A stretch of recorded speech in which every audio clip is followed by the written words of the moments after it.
tarde a todos. Que a paz de Jesus esteja no coração de todos nós, que possamos estar aproveitando esta oportunidade, pedindo sempre licença ao nosso mentor da Casa de Caridade, José de Mococa, por estarmos aqui nesta família espiritual tão maravilhosa e divina, onde aqui nos encontramos sempre, buscando melhorar, buscando progredir, para sempre sairmos daqui melhores, né? Quando voltarmos novamente, sejamos melhores que quando chegamos. E termos a oportunidade de aprendermos com cada irmão que aqui vem visitar a casa, fazendo as suas palestras, através dos ensinamentos desses amigos espirituais, dos livros, né? Então, quer dizer, temos muito em aprendizado. Basta que queiramos receber esse aprendizado, nos concentrando, nos deixando realmente levar pela espiritualidade maior. Lembrarmos que aqui estamos todos irmãos, somos todos iguais, né, perante Deus, e realmente estaremos melhorando cada vez mais, lembrando de que, sendo humildes, seremos mais felizes, seremos melhores, pois aprenderemos mais. A humildade vai nos fazer aprender mais, vai nos fazer crescer mais. Então vamos buscar realmente esse crescimento junto com o ensinamento que hoje nosso irmão Márcio veio nos trazer. Hoje ele vai falar para nós sobre Guardemos a Saúde Mental, do livro Pão Nosso, né? Então, guardemos a saúde mental. Então, fica à vontade, Márcia, a casa é sua. Boa palestra para você. Bom, boa tarde a todos. É uma alegria muito grande voltar a essa casa, né, que é o nosso berço, foi onde nós começamos, né? Quando eu conheci a Marcela, eu era católico, né, acho que eu já falei isso algumas vezes, e quando ela falou que era espírita, né, eu quase caí para trás, né, porque naquela época, para mim, né, o espírita ele era macumbeiro. Então já evoluiu um pouquinho, né? Graças a Deus. E assim todos nós. Né?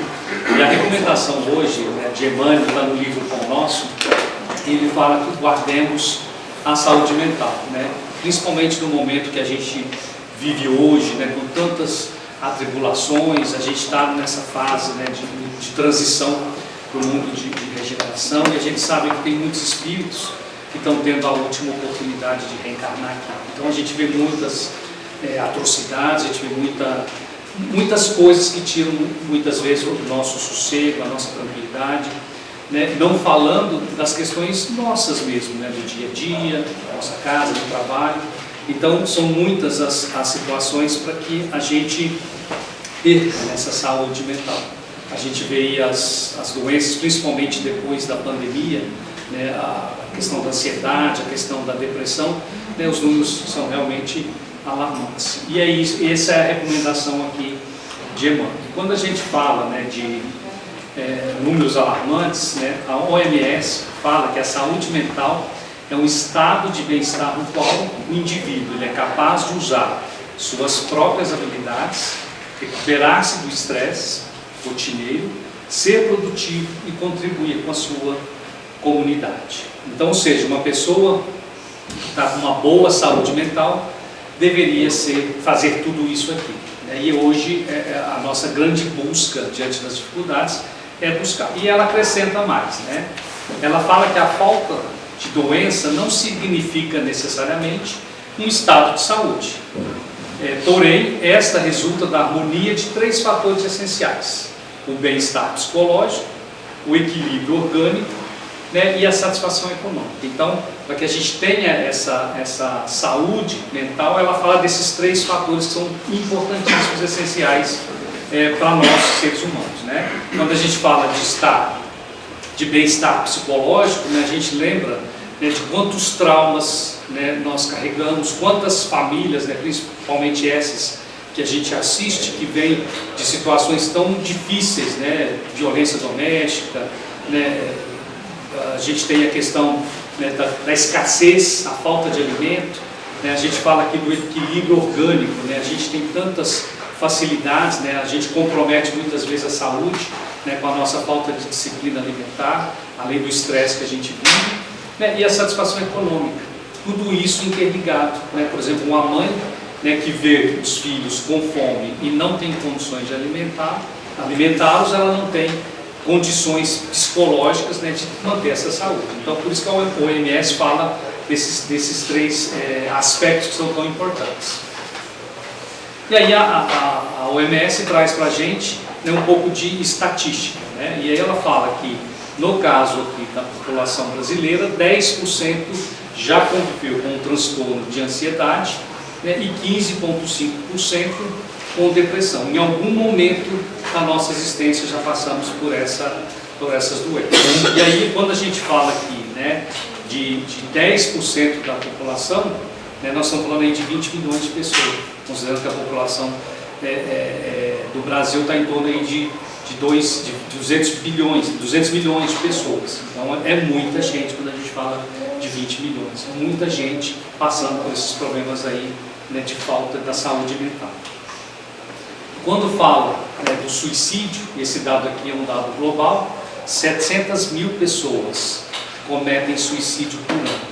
Então é um número muito alto, né? E dessas, quando a gente fala aqui de suicídio, a gente tem a impressão de que as dificuldades financeiras é a primeira coisa que vem na cabeça, né? Que é o que leva as pessoas a isso, né? E a gente percebe que os maiores índices de suicídio estão nos países desenvolvidos. Os Estados Unidos, por exemplo, são campeões aí no índice de suicídio, né? A gente tem Suíça, Suécia, são países desenvolvidos que têm um número excessivamente grande. E aí ela faz uma comparação, né? Que tem mais pessoas que morrem por suicídio do que HIV, malária, homicídio e câncer de mama.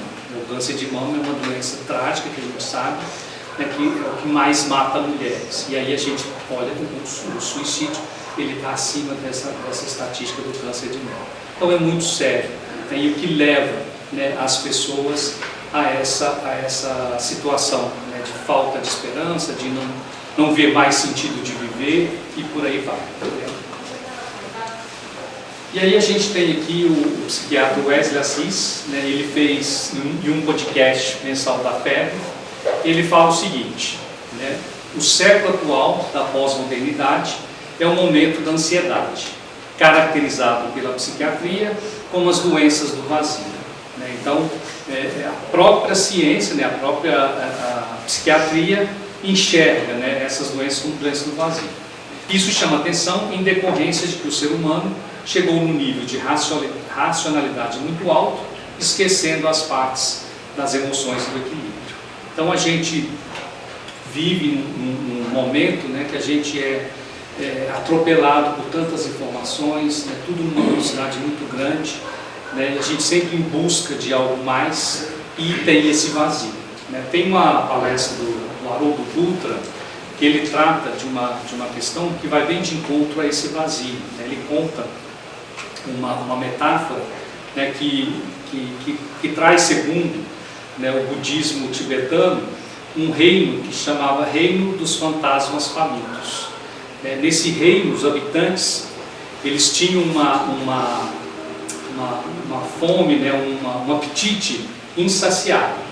E isso fazia com que eles sempre tivessem aquela sensação que faltava algo, né, faltava alguma coisa que lhes trouxesse mais satisfação.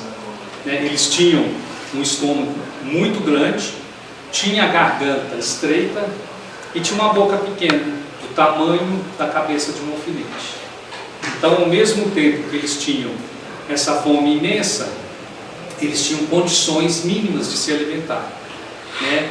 E a questão principal desse reino, né, a parte que caracterizava esse reino, era a ganância, uma busca muito grande pelas posses, pelas riquezas. Eles sempre tinham a necessidade de mais e mais.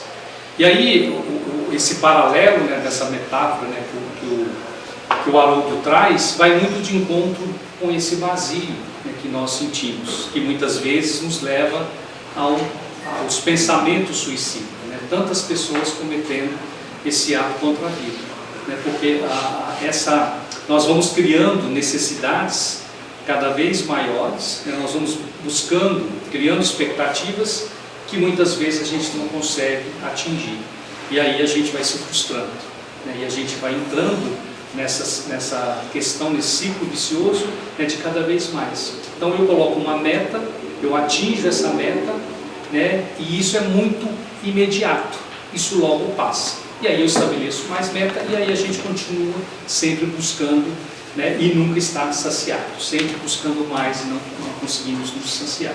E aí vem a recomendação de Paulo, né, a epístola de Paulo aos Colossenses, onde ele nos sugere, né, que pensai nas coisas que são de cima e não nas coisas que são da terra. Jesus já trouxe para nós, né, que nós devíamos buscar os tesouros do céu, né, porque os tesouros da terra, né, a traça rói, né, o ladrão rouba ou enferruja. Isso, né, para os nossos dias, quando a gente olha para esses dados da OMS, fica muito claro, né, porque nós nos apegamos muito ainda nas coisas puramente materiais. Então toda a nossa busca, ela é ainda muito focada nas coisas imediatas, né, esses prazeres que a gente busca, que passam, né, muito rapidamente, não são imediatos. E aí a gente não consegue preencher esse vazio ali, né, que o psiquiatra lá nos coloca. É sempre uma busca que não tem fim, né, e não preenche o nosso vazio. E aí quando a gente tem essa visão puramente material, né, a gente não pensa no espírito como imortal. Então por isso que tudo nosso fica muito limitado, né? A nossa visão vai até o túmulo, até o momento que a gente acha que a vida encerra. Mesmo nós espíritas, né, que sabemos da imortalidade da alma, muitas vezes diante das situações difíceis a gente esquece disso, né? A gente entra em pânico, a gente passa por situações, né, como todos os outros de outras religiões, né, que afeta a nossa saúde mental. A gente se deixa levar, né, por esses inúmeros fatores que nos traz a insegurança, o medo, e aí a gente acaba adoecendo a nossa alma. Então nessa rotina mecanicista, né, que é o que a gente pode entender, a gente passa a acordar todos os dias, né, buscando essas metas que a gente estabeleceu, né, a gente busca esse progresso unicamente material, e aí a gente passa a ter uma visão muito limitada, a gente não consegue enxergar além do túmulo. E aí fica tudo muito mais difícil, porque o Consolador prometido, né, que Jesus nos deu a oportunidade de conhecer, o que ele nos traz? Exatamente o consolo. O consolo no quê? Né, na pluralidade das existências, né, que tudo que nós passamos aqui, né, tem um propósito maior para nos lapidarmos e para evoluirmos, e que tudo é passageiro. O Chico se referia à dor como amiga, né? E nós muitas vezes, quando olhamos para a dor, né, temos aí, né, a revolta, né, muitas vezes a gente blasfema, e quando na verdade a dor nada mais é do que um mecanismo que Deus tem para conosco, para que a gente possa nos educarmos, né, e que a gente possa entender, desenvolver a nossa consciência. Então esse mecanismo da rotina, né, que a gente se coloca aí nas questões materiais, limita demais a nossa visão e traz para nós muito mais sofrimento do que nós deveríamos ter, e afeta a nossa saúde mental. E quando a gente pensa, né, em algo maior, que é o que Jesus se propôs, né, por que Jesus levava aquelas pessoas à esperança, né? E por que aquelas pessoas tinham realmente esperança? Porque elas não enxergavam, né, a felicidade aqui, naquela situação difícil que elas vivenciavam. E Jesus, ele não mudou a vida de ninguém, né? Quando ele esteve aqui, quem era pobre, miserável, continuou, né? Os ricos, os reis continuaram ricos e reis, né? O que Jesus trouxe é essa visão para esses que nele acreditavam, né, na vida futura, e é ali que está o consolo. E para essas pessoas que têm essa visão da vida futura, encara de uma forma diferente os problemas dessa existência. Eles não vão deixar de ser difíceis, eles vão continuar desafiadores, mas eles não vão tirar totalmente o nosso sossego, a nossa esperança, porque a gente vai ter a consciência de que tudo passa. O Evangelho de Jesus fala, tudo passa. Lá no Evangelho, se não me engano, Apocalipse fala exatamente isso, não temos o porvir, né? Porque tudo o que virá, né, nós temos a condição de passar por tudo aquilo, né, se nós tivermos essa consciência do Espírito imortal. E essa é a nossa grande dificuldade. Então a gente precisa transcender, né? Quando nós nos colocamos numa condição muito materialista, o que a gente acessa, né? Nós temos, né, dentro da nossa construção da casa mental, nós temos lá o nosso subconsciente, que trata das nossas experiências passadas, o nosso consciente do presente, né? E o superconsciente, que é das questões futuras. E cada uma dessa etapa, né, desse nível, desse estágio da nossa casa mental, nós acessamos, né, quando queremos, de acordo com os nossos pensamentos e de acordo com, né, o nível de vibração que a gente se coloca. Então, quando eu estou numa condição, né, numa visão extremamente materialista, né, eu me conecto com o quê? Com o meu subconsciente. E muitas vezes o que aflora em mim? As minhas vicissitudes, né, a minha vaidade, né, o egoísmo, o meu orgulho. E cada vez mais as buscas que eu faço aqui, as escolhas que eu faço, vão estar pautadas exatamente nessas questões do subconsciente. Agora, quando eu começo, né, a buscar essa visão, além de tudo isso, que é tudo muito pequeno, né, se nós temos a visão do espírito imortal, né, o que são 10 anos, 15 anos, 50 anos perto da imortalidade? Então já amplia os nossos horizontes, né? Eu já crio uma condição de acessar o meu superconsciente, que é onde a gente consegue ali, nesse superconsciente, acessar a divindade. A gente vai buscar aquela esperança que Jesus plantou dentro de cada um de nós. Essa esperança está aqui, latente, né? E a gente acessa exatamente quando a gente acessa esse superconsciente. Quando a gente transcende para essas questões maiores, né? Tudo que nós estamos vivendo aqui é um pequeno estágio, né, dentro da nossa grande escala evolutiva. Então, com essa visão, tudo tende a ficar menor, né? Quando a gente transcende para algo muito maior, que é a plenitude da vida, né? E se nós lembrarmos que Jesus nos criou para que pudéssemos ser felizes, né, através das nossas próprias escolhas, para que a gente realmente mereça essa felicidade, né, a gente teria um outro tipo de comportamento, a gente teria um outro tipo de visão, né, diante das dificuldades, diante dos problemas. Então, nesse aspecto, por exemplo, no mundo regenerado, eu não estudei isso em nenhuma literatura, mas eu suponho que não deva ter depressão, não deva ter ansiedade, porque lá já o amor está estampado em cada um de nós. Não estaremos ainda imperfeitos, né? Ainda estaremos propensos a recairmos, mas já temos o amor como pauta, né, da nossa existência. Então, o nosso caminho para a gente conseguir nos libertarmos, né, e conseguirmos essa saúde mental é através de nos transcendermos para a plenitude, para a imortalidade da alma. Força aqui para a gente. Então, se nós ignoramos, né, o ser integral, a gente acaba tendo exatamente esses conflitos, né? O que é esse ser integral? É o eu profundo, né? É o eu imortal. Então eu preciso, a Joana de Ângeles fala muito isso, nós temos que nos conhecermos.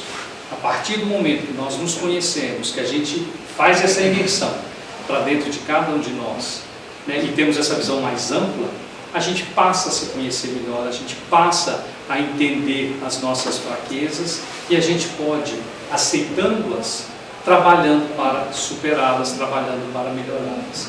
Até que nós não tenhamos essa consciência, né, desse ser integral, ou seja, que nós somos espíritos imortais, nós vamos ter sempre esse conflito, o medo, a ansiedade, a incerteza. Por que os cristãos que realmente tinham fé em Jesus não tinham dúvida? Por que eles não titubeavam diante das dificuldades? Por que eles não titubeavam diante das perseguições? Por que diante das dificuldades eles não negavam Jesus? Tem uma passagem, né, da Joana de Cusa. Ela era esposa, né, de um intendente lá do Império e tinha uma vida, né, de muitas facilidades, né? Esse de Cusa, ao longo do tempo, tinha muito prestígio político e ao longo do tempo ele foi perdendo esse prestígio até que, num determinado momento, né, ele perde tudo, ele perde as suas posses e aí ele adoece e morre, né? E a Joana de Cusa, que é uma das encarnações da Joana de Ângeles, passa, para poder sustentar o filho, a trabalhar, né, como uma servente. E todos ali da época, né, aquele meio ao qual ela convivia, não entendia como que ela poderia submeter aquilo ali. E ela, pela humildade dela, né, tinha a única preocupação de manter o seu filho vivo, né, sustentado. E começou a seguir Jesus, né, tinha essa esperança viva, né, na vida futura, e em um determinado momento ela é perseguida, né, e ela é presa junto com seu filho, e é sugerido que ela negue Jesus. E ela não negou, e eles começam a torturar o seu filho. E o filho, né, no desespero da dor, pede para que ela negue. E ela manda ele se calar, né, porque ela tinha aquela fé e ela acreditava em Jesus. Né? E nisso o filho é queimado vivo na presença dela. Ela não titubia na fé, nessa questão de transcender a essa vida material, né? E o soldado, né, que ia colocar fogo ali na fogueira que estava ali abaixo dela, pergunta para ela: foi isso, né, que o seu Deus te ensinou? Foi isso que esse Jesus te ensinou a morrer? E aí ela responde tranquilamente: não, ele me ensinou também a te amar. E ela morreu também. Qual de nós temos essa condição de ver um filho nosso, né, passando por uma situação dessa, testando a nossa fé, e a gente não titubia? Porque nós não temos ainda essa visão, nós não temos ainda essa dimensão da grandeza do que é a proposta de Deus para conosco. A gente ainda fica muito preso aqui nessa vida especificamente que a gente está vivendo, como se ela fosse a última, né? Como se nós não tivéssemos outra. Isso gera para nós um medo, ansiedade, a incerteza. No momento do desespero, da dificuldade, primeiro nós não deveríamos nos desesperar se nós tivéssemos fé, né? Mas a gente ainda se desespera. E nesse momento que a gente se coloca nessa situação, muitas vezes a gente não consegue fazer uma oração. Muitas vezes a gente não consegue se conectar. Se eu não consigo me conectar com Deus, se eu não consigo acessar o meu superconsciente, como que eu vou encontrar ali alguma paz, alguma serenidade que vai fazer com que eu tenha ali uma atitude positiva diante daquela situação, se não desespero? Então esse é o chamamento aqui, né, da Joana. Isso está nesse livro aqui, Psicologia da Gratidão. Falta de objetivo existencial, desde que a morte ceifando a vida, tudo reduziria ao nada.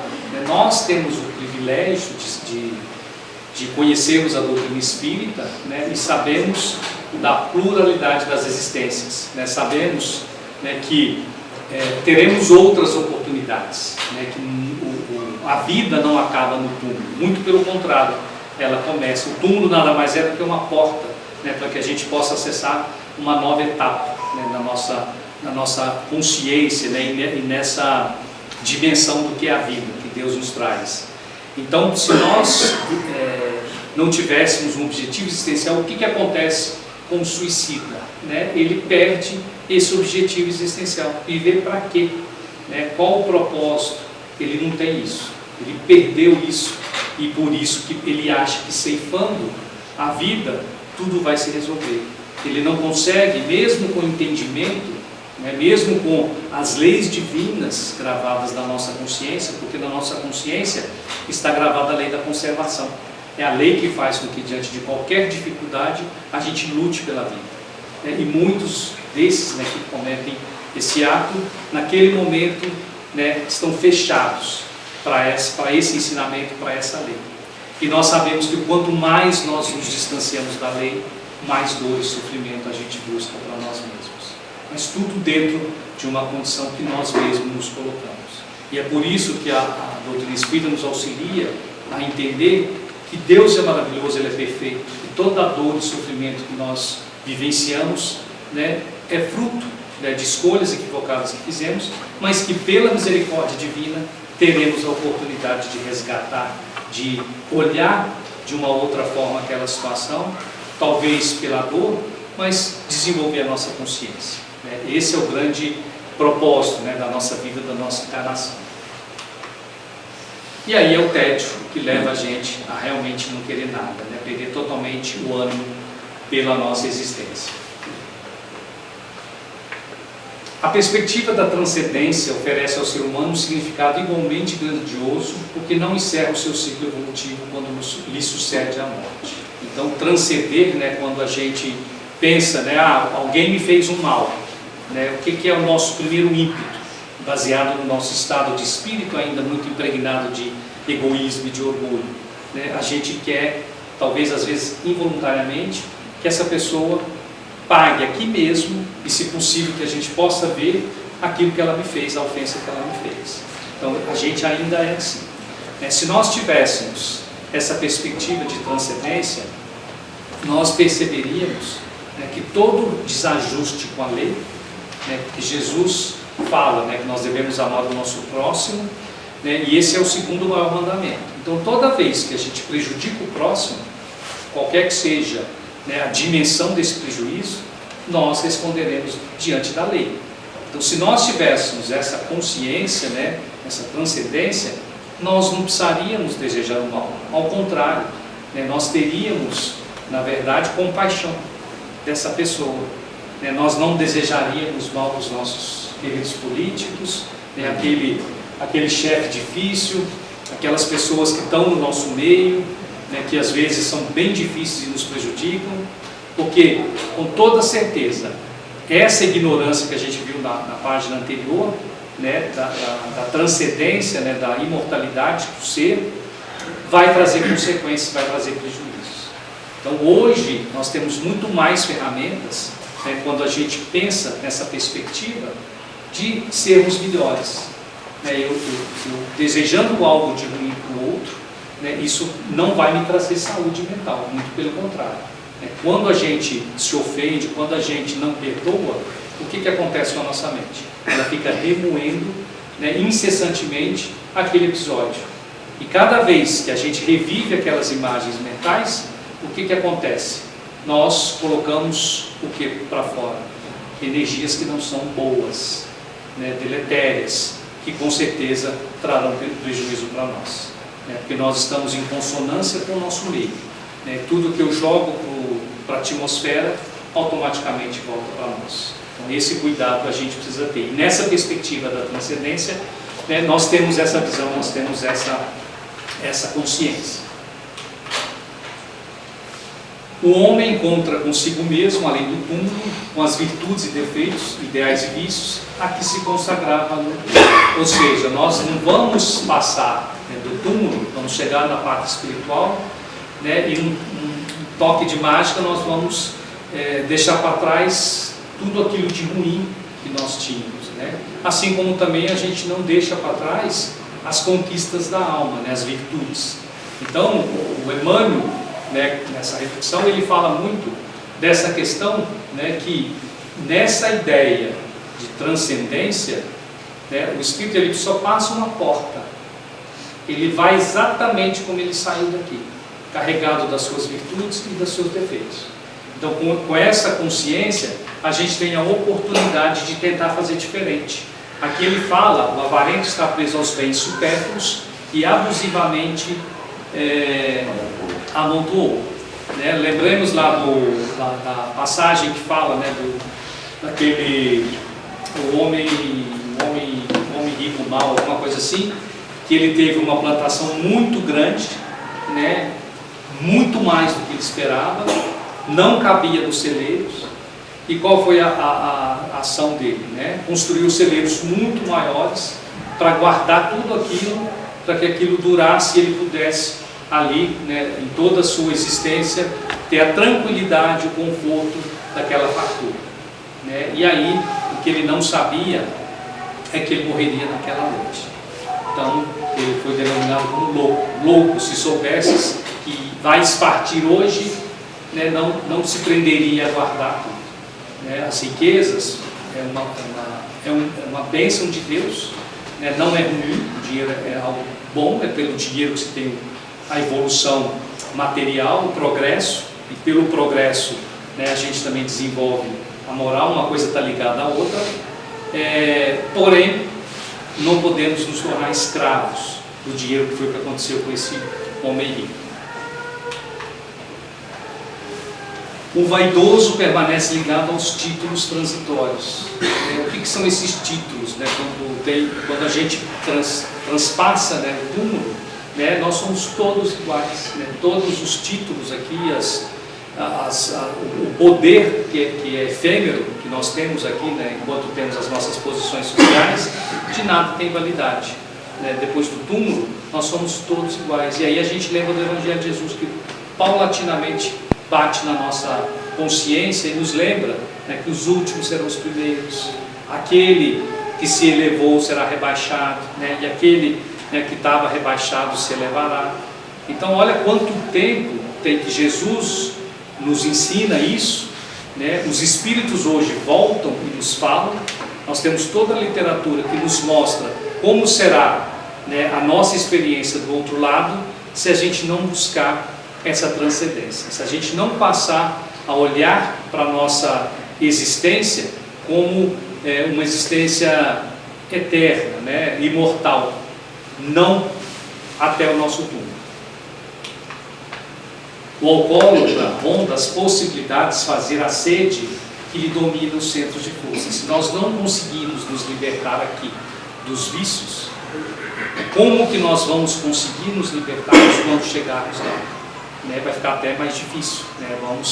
Aí temos uma grande probabilidade de nos tornarmos obsessores, né? Para poder realmente aproveitar essas energias de alguém que der. E aí, diante das situações difíceis que a gente tem aqui, né, quando a gente não busca transcender, né, olhar além dessa vida material, o sofrimento muitas vezes fica muito doloroso, muito duro, né, muito forte. E aonde que a gente busca o alívio? Muitas vezes na bebida e nas drogas, no vício do jogo, no sexo. Então a gente, né, ao invés de transcender para passar bem com a situação, a gente busca subterfúgios que na verdade nos levam para o caminho exatamente contrário àquele que nós estamos buscando, né, e que vai com certeza, né, comprometer a nossa saúde mental. Né, por exemplo, o adicto, quando ele busca na droga, né, e cada vez mais e mais, ele quer chegar naquele nível que ele chegou, né, quando ele usou pela primeira vez. Então, se eu estou numa situação difícil, se eu estou deprimido, se eu estou numa crise de ansiedade, e eu busco na droga aquele alívio, né, a minha autoestima elevada, então no primeiro momento, né, que eu uso, eu elevo ali a minha autoestima por um momento, né, e quando passa o efeito da droga, ela volta, mas ela não volta para o nível que estava, ela volta mais baixo. E aí eu vou precisar sempre mais e mais para eu tentar chegar naquele nível que eu experimentei. E aí é onde que esse vício é tão devassalador, assim como a bebida e qualquer outro, e que muitas vezes a gente não entende. A gente julga, por exemplo, o adicto, qualquer que seja o tipo de adicção, como vagabundo, sem vergonha, como que pode ele não ter piedade dos pais, causar tanto sofrimento, e muitas vezes se esquece que isso aí é uma doença, né, que tem remédio, mas não tem cura. E aí quando a gente fala do vício do adicto, por exemplo, né, que muitas vezes nos incomoda, né, e esses pensamentos nocivos, eles afetam também a nossa saúde mental, porque a gente começa a criar uma situação de medo, de angústia, né? Agora a gente vê a Cracolândia, né, que está virando um terror para todo mundo. A gente não olha para esses como Jesus olhou para nós quando a gente o levou à crucificação. Ele olhou para a gente com compaixão e pediu perdão. A gente ainda tem esse olhar ativamente, e eu principalmente, hoje eu faço um trabalho, né, numa comunidade terapêutica, e toda vez que eu vou lá eu falo que eu era como muitos da sociedade que achavam que eles eram vagabundos, sem vergonha, porque infelizmente a ignorância faz isso com a gente, né? E quando Jesus pede perdão por nós, falando que nós não sabíamos o que estava falando, ele tinha essa plena ciência de que nós ainda éramos ignorantes, e que somente com a dor e o sofrimento que a gente, né, desenvolveria a nossa consciência e traria esse conhecimento tão necessário para a gente mudar as nossas atitudes. O cristianismo primitivo não desconhecia a necessidade da mente sã e iluminada de aspirações superiores na vida daqueles que abraçavam o Evangelho e a renovação substancial. Então, os perseguidos, né, os cristãos que eram perseguidos, eles tinham a mente sã, mesmo diante de um cenário, né, de leões que estão ali ávidos para ser alimentados deles próprios. Então imagina se a gente se coloca numa situação dessa, entrando numa arena, né, vendo ali os leões e sabendo que nós não temos para onde fugir, né? O próprio efeito da lei de conservação nos causaria ali um pânico, uma necessidade imediata de fugir, de correr, só que não tem para onde ir. Então o desespero ali nos assolaria. Esses cristãos com essa mente sã, né, e iluminada, né, acessando esse superconsciente, eles adentravam as arenas cantando, né, tranquilos e serenos, porque sabiam, né, eles conseguiam realmente acessar essa esperança plantada por Deus no coração de cada um deles. E o interessante é que nós temos isso plantado aqui também, nós somos centelha divina, então nós precisamos acessar. Então o Espírito está onde está o nosso pensamento.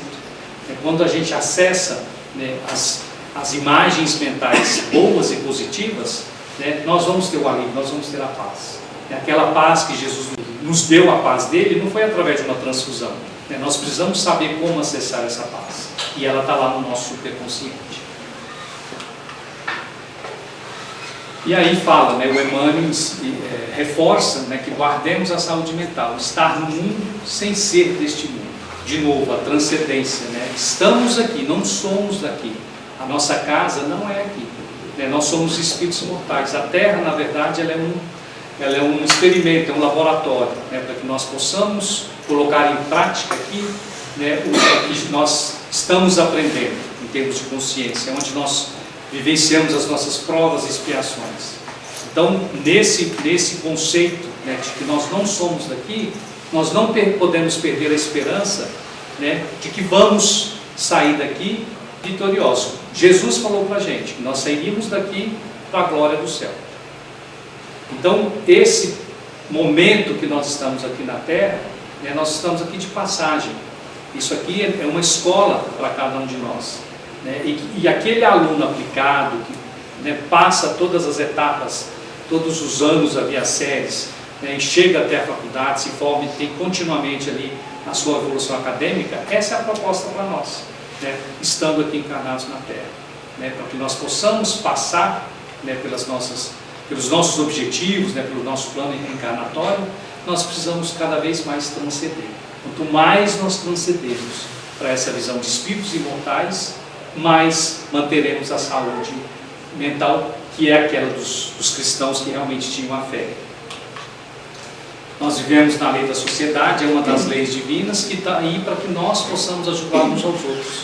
Então aquele que já entende, né, uma determinada situação, estende a mão para aquele que ainda não aprendeu, né? E nós estamos numa lei de sociedade, e lembrando que essa lei ela começa dentro da nossa própria casa, que a nossa casa é uma sociedade, nós precisamos conviver ali uns com os outros, nós precisamos nos ajudar, sempre tem um ou outro ali que talvez segue caminhos mais tortuosos, e quem que ele tem para ajudar? Quem que é o próximo, mais próximo dele? Né? Aquele irmão consanguíneo, né, que vai estender a mão. E nós temos que estender a mão muito além, né, da nossa casa. A sociedade, numa sociedade, né, e a lei de sociedade ela traz isso, nós dependemos uns dos outros. Quem aqui consegue sobreviver sozinho? Quem consegue aqui fazer as próprias roupas, produzir a própria comida, né, se autotratar quando doente, produzir o seu próprio medicamento? Não é possível. Então a lei de sociedade, né, é mais uma misericórdia de Deus para que entre nós, numa sociedade, nós possamos realmente nos ajudar. Infelizmente a gente ainda está num patamar, né, que não é, estamos muito longe de onde nós deveríamos estar, né, que é quando a gente realmente ajuda o outro. Se a gente pensar que, por exemplo, está lá para cair 2 pessoas no abismo, o meu filho e o filho do vizinho, qual que a gente vai salvar? Né? Não precisa responder. Não vos conformeis com este mundo, mas transformai-o pela renovação da sua mente. Então a gente às vezes não se dá conta do poder da mente, né? Quando tem lá, né, um flagelo, uma catástrofe, né, que pensamentos nós normalmente alimentamos, né, que energias nós emanamos. Então, se nós pensarmos, né, e na literatura a gente sempre tem a narrativa ali, principalmente do André Luiz, quando eles vêm, né, do nosso lar aqui para a Terra, para alguma, aqui, né, para o nosso mundo, né, de encarnados, essa psicosfera que eles precisam atravessar, normalmente é extremamente densa, né, causa ali bastante desconforto, dificuldade para que eles possam transpassar. E o que é isso tudo? É fruto, né, dos nossos pensamentos. Então, o nosso pensamento, ele vai auxiliar, né, e quando todos nós pensarmos o bem, né, a nossa psicosfera vai estar super favorável para que nós recebamos o auxílio da espiritualidade. Quanta dificuldade a espiritualidade tem em nos ajudar em função, né, desses pensamentos que nós temos muitas vezes nocivos para nós mesmos. Quantas vezes estamos aí sentados ou estamos aqui falando, né, e o nosso pensamento dá uma escapada e nos leva para lugares ou situações bem ruins, né, que nos afasta ali no momento dessa espiritualidade. Então nós precisamos transformar, né, através da renovação da mente. A gente não adianta falar, né, nós precisamos dar o exemplo.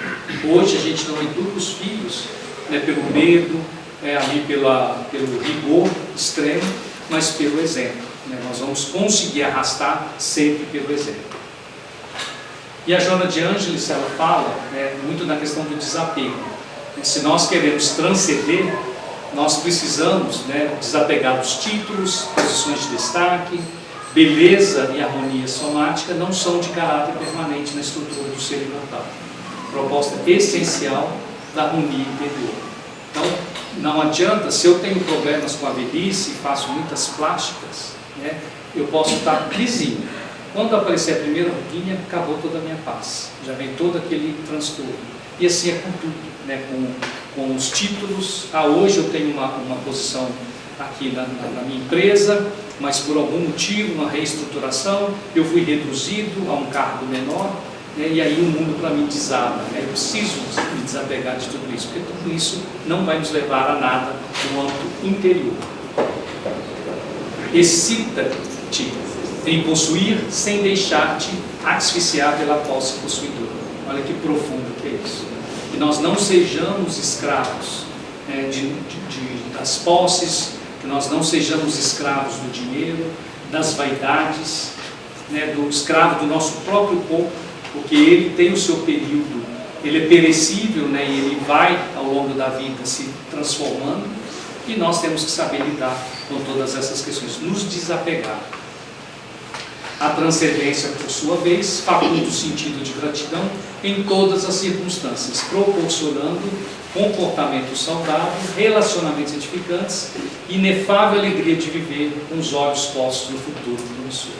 Então, tudo isso, né, que a transcendência me traz, ela me traz essa paz de espírito, o interior, aquilo que realmente não é perecível, aquilo que realmente vai transcender juntamente com o espírito imortal. Então, quando nós temos essa visão de transcendência, a gente perdoa mais, a gente tem mais compaixão, a gente tem mais benevolência, mais empatia, indulgência, que são todas as virtudes que o Cristo nos ensinou. Então, quando o Cristo, né, exemplificou todas essas virtudes, ele transcendia, ele falava de um reino de Deus, um reino de amor, um reino de paz, de felicidade. Ele falou tudo isso para nós.